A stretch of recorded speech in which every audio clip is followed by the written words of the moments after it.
When you take it off, it just looks stupid. I didn't think I was supposed to. It just looks stupid. Yes. Like I was saying, I'm Detective Zapolsky, this is Detective Ariel. I would just like to say I have complete respect for you, and I have complete respect for what you do, and I respect you. It's good to hear.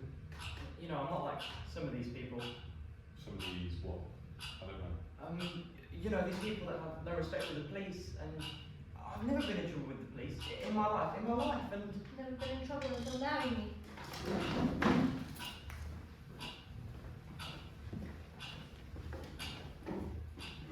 Mr. Katuri, this is Detective Ariel and I'm Detective Polsky. We left that on you. What? We left this on you. I'm the man.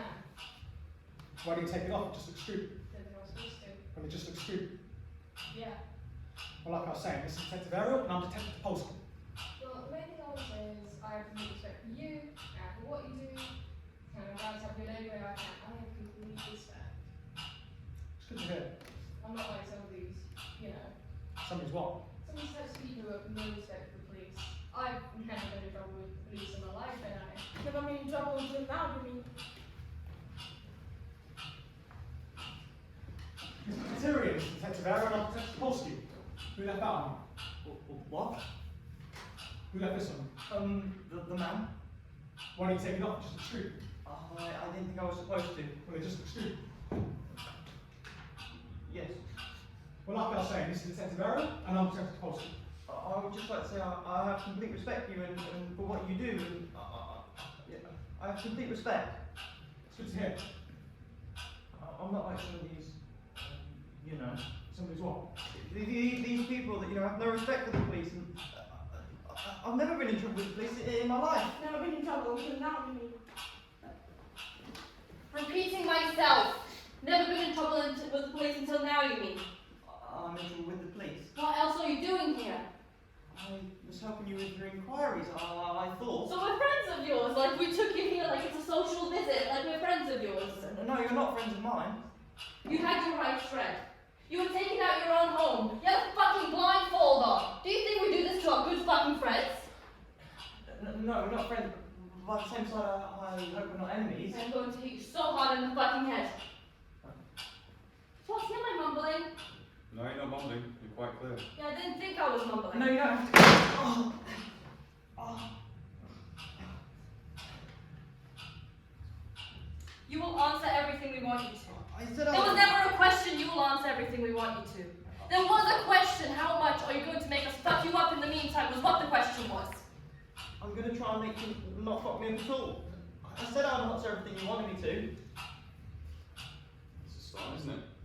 Why do you think we brought you here? You must suspect something. Listen, why don't we just start torturing him and cut this shit out? Repeating myself. Never been in trouble until now, you? I'm in trouble with the police. What else are you doing here? Well, I was helping you with inquiries, I just thought. So we're friends of yours, like we took you here like it's a social visit, like we're friends of yours? No, you're not friends of mine. You had your rights read. You were taking out your own home. You had a fucking blindfold on. Do you think we do this to our good fucking friends? No, but at the same point, I hope we're not enemies. I'm going to hit you so hard in the fucking head. Huh? Polsky, am I mumbling? No, you're not mumbling. You're quite clear. Yeah, I didn't think I was mumbling. I said I'd answer everything you wanted me to. I will answer everything we want you to. There was never a question you will answer everything we want you to. There was a question, how much are you going to make us fuck you up in the meantime? That's what the question was. I'm not going to make you fuck me up at all. I'll answer everything. It's a start, isn't it? Why do you think we brought you here? You must suspect some reason. Listen, why don't we just start torturing him and cut this shit out? I said I would answer everything you wanted me to.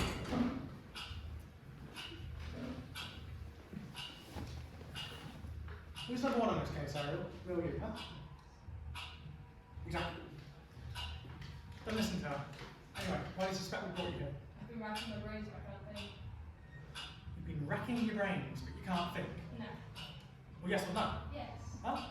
Because I've never done anything. I've never done any anti-state thing, any anti-police thing. So you've been racking your brains, but you can't think of a single reason we might have brought you here. Well, I can't think of a reason. I assume there must be some sort of linkage, although I can't see how there can be a linkage. Linkage to what? Who's number one in this case, Aaron? Me or you? Huh? Exactly. Don't listen to that. Anyway, why do you suspect we brought you here? You can't think of a single reason for why I brought you here. No. None at all. No linkage? Because it isn't a crime, you write a story. That's what I thought. Certain restrictions, of course. Restrictions, yeah.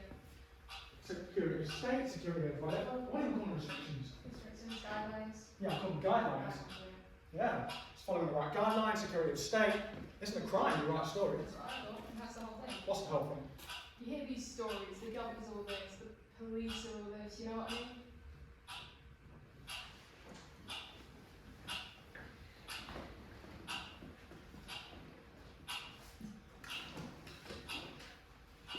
So you have to fill out this form now in case anything bad happens to you. You've mistaken your name. I think your surname's Couturier, yes? Yes. So what's your first name? My first name is Couturier. So your name's Couturier. Yes. Okay. Middle initial. Okay. So your name's Couturier. My parents are funny people.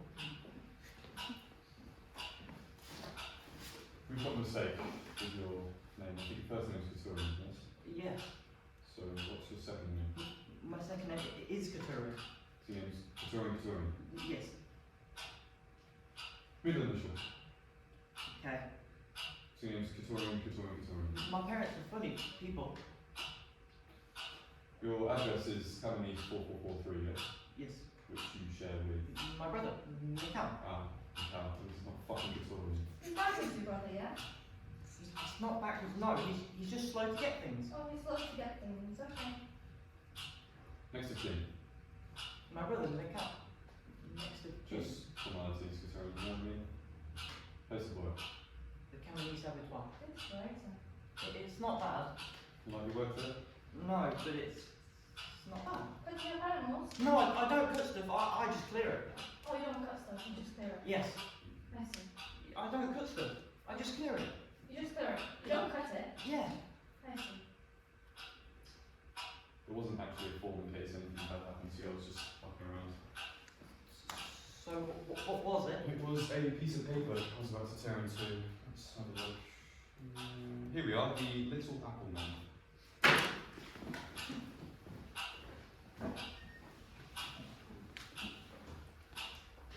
The Little Apple Man. This is a story. It starts off where a little girl is treated badly by her father. We know it is about him. I know. Huh? I know. Fucking huh?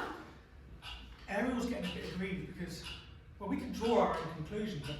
And the first conclusion we are drawing today is just how many stories about a little girl or a little boy is treated badly. A few. A few. I say fucking foot. The first fucking drive we picked up was a little girl was fucked over this way, a little girl was fucked over that way.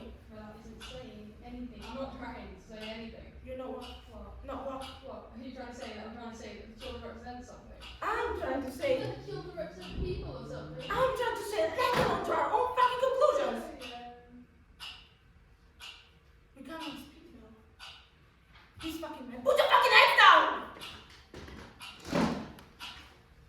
The Little Apple Man. This is a story about a little girl whose father treats her badly. We know it is about it. I know. Huh? I know. Fucking huh? Ariel's getting a bit aggrieved because, well, we can draw our own conclusions. It's kind of our job. And the first conclusion we are drawing today is just how many stories you've got a little boy or a little girl is treated badly in. A few. A few. I'll say fucking few. The first fucking drop we picked up was a little girl was fucked over this way, a little boy was fucked over that way. But that isn't saying anything. I'm not trying to say anything. You know what? What? Not what? What are you trying to say? That I'm trying to say that children represent something? I'm trying to say. That children represent people or something? I'm trying to say let alone draw our own fucking conclusions. No. No, we can't even speak now. This fucking man. Put your fucking hands down! Anytime you're ready, Ariel, retake your seat, please. I forgot to mention, I'm the good cop. She's the bad cop. So, back to the literature. This little girl finds some apples and creates some little apple men out of these apples. Little eyes, little fingers, little toes. And she says to her father, they're not to be eaten. They're to be kept as a memento. Then naturally, the father swallows a bunch of these apple men whole, just to spite her. But they have razor blades in them. And she dies in agony. The Little Apple Man. This is a story. It starts off where a little girl is treated badly by her father. You know we treated badly. I know. Huh? I know. Fucking up. Ariel's getting a bit aggrieved because we can draw our own conclusions. And the first conclusion we're draw today is just how many stories you've got a little girl or a little boy is treated badly. A few. A few. I'll say a fucking few. The first fucking 20 we picked out was a little girl was fucked over this way, a little girl was fucked over this way. I'm not trying to say anything. You're not what? What? Not what? What? I'm trying to say that the children represent something. I'm trying to say, The children represent people. I'm trying to say, let alone draw our own fucking conclusions. No, you can't even speak now. This fucking man. Put your fucking head down! Anytime you're ready, Ariel, we take your seat, please. I forgot to mention, I'm a good cop. She's a bad cop. So, back to literature. This is a story about a little girl who finds some apples and creates some little apple men out of these apples. And all these little eyes, fingers and toes. And she says to her father, they're not to be eaten. But actually the paper father swallows a bunch of these apple men whole, just to spite them. And he dies in agony. And that's kind of like the end of the story. That should be like the end of the story. The father gets nothing. But then it goes on. Oh yeah, no, just go on.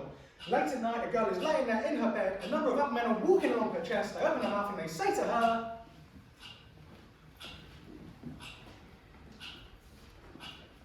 You killed our little brothers. You climbed down the throat, you choked them with blood. The end. It's a twist. You think it's a dream sequence, but it isn't. What? I did say it wasn't my best. You hang around the jukebox, Victorian? No, I don't hang around the jukebox. I go through the jukebox to drop my brother off at the landing school. You collect your brother. He's older than you. He still goes to school. It's a special school. It's learning difficulties. It's this Jew thing. I don't know any Jews. You don't know any Jews? No, and I don't have anything against any Jews. So you don't have anything against any Jews? No. Should I have? Should I have? A good answer, should I have? It's kind of lily-livered and subservient on the one hand, yet very provocative on the other. No, I wasn't trying to be provocative. I was. Were you trying to be subservient? No. No, and then you were trying to be provocative. And now Ariel is going to have to hit you. No, wait, look. Me and Ariel, we have this funny thing. We always say, this reminds me. Something has a reminder of anything. It's really fun. You look a little bit scared. Well, I am a little bit scared. What are you scared about? I'm scared that your friend here is going to go kick the shit out of my brother, and then my brother's going to kick the shit out of me. And I mean, I don't mind I'm brother, he did, but if it's just something in these stories that you don't like, then don't take it on him, then you've got to take it on me. Ow!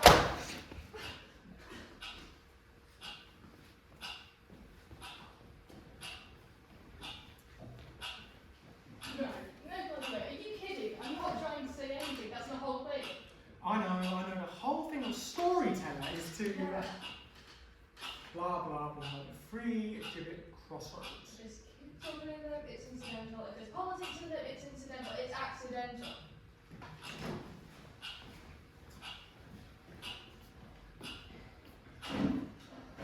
Except the thing is, and don't interrupt me when I'm talking.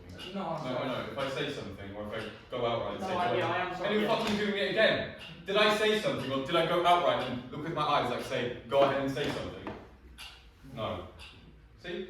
And that was an outright question. And I did go with my eyes like, go ahead and say something. Remember the that iron gibbet he wasn't allowed to starve him. He knows he was guilty of the crime they put him in there for. But he cannot remember what the crime was. Across the cross from him are two other gibbets. There's a placard outside that reads rapist. There's a placard outside that reads murderer. There's a bloody skeleton inside the rapist's cage. There's a dying old man inside the murderer's cage. Our man can't read the placard outside his own cage. So he asks the old man to read it for him, to find out what he's done. The old man looks at the placard, looks at our man, and then spits in his face in disgust. Some nuns come along. They say prayers over the dead rapist. They give food and water to the old murderer. They read our man's crime. The life drains from them when they walk away in tears. A highwayman comes along. He looks over the rapist without much interest. He sees the old murderer, smashes the locks off his cage, and sets it free. He comes to our man's cage and reads his crime. The highwayman smiles. Our man smiles back. Slightly. The highwayman raises his gun and shoots him through the heart. As our man is dying, he screams out, "Just tell me what I've done." The highwayman rides off without telling him what he's done. The last words that our man ever hears are, "Will I go to hell?" The last time he ever hears is the highwayman quietly laughing. Tale of the Town of the River. This is your best story, no? Read it to me.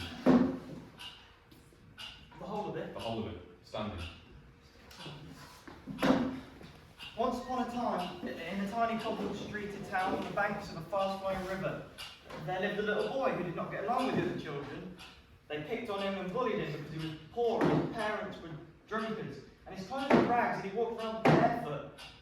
The little boy, however, was of a happy nature and a dreamy disposition, and he did not mind the taunts and beatings and unending solitude.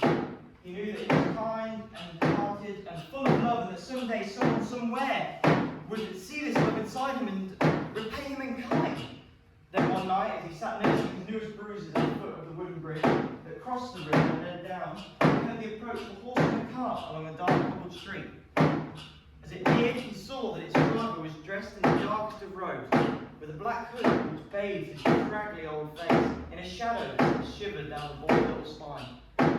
Putting his ear aside, the boy took out a small sandwich to be his supper that night.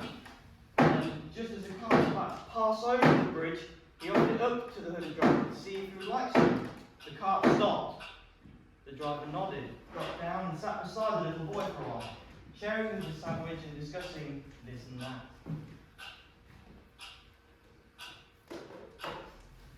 The driver asked the boy why he was barefoot and ragged and all alone, and as the boy told the driver of his poor hard life, he eyed the back of the driver's car.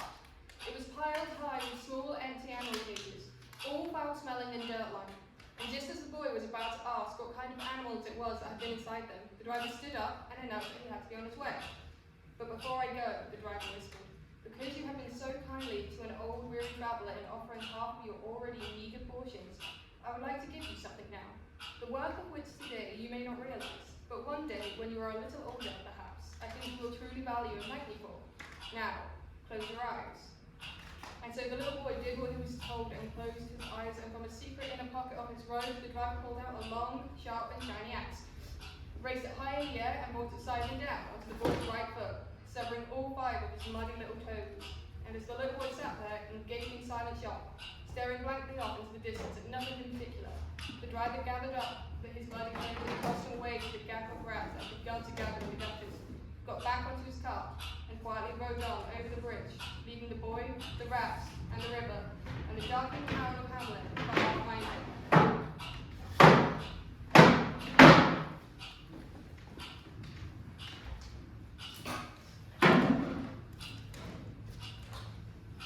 Of Hamlet, see? Of Hamlet. My idea was that the little boy is a little cripple boy who gets left behind when the Pied Piper comes back to take all the children.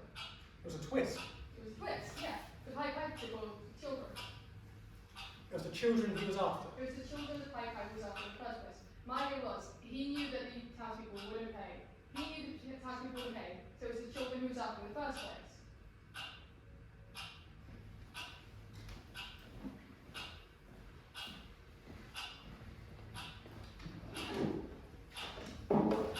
Just reminds me. This reminds you. I mean, it hasn't really reminded you of anything. What's in the box? That's my brother. You and your brother. You've lost you and your brother. Yes, he's all I've got. You and your spastic brother. He's not spastic. The writer and his spastic brother. Oh, for a story, Victorian. The papers will be saying something tonight. Papers will be saying something tonight. About the mute girl. About me, go. About executions, all that type of stuff. But is this just because I write stories about child killings in them, and there's real child killings in real life? Is that what this is? He wants us to think that all we got against him is a disagreement with his fucking profile. Like, we don't know what his brother just said to me. What did my brother just say to you? We don't know what's in this box. What did my brother say to you? Sit down, please. You gotta know something right. I've got rights. Everybody's got rights. You ain't. Why ain't I? I'm gonna show you your rights, alright? Open the Oh box. yeah, have you shown my brother his rights? Oh, I showed his rights, alright? Oh, I bet you fucking did. Alright,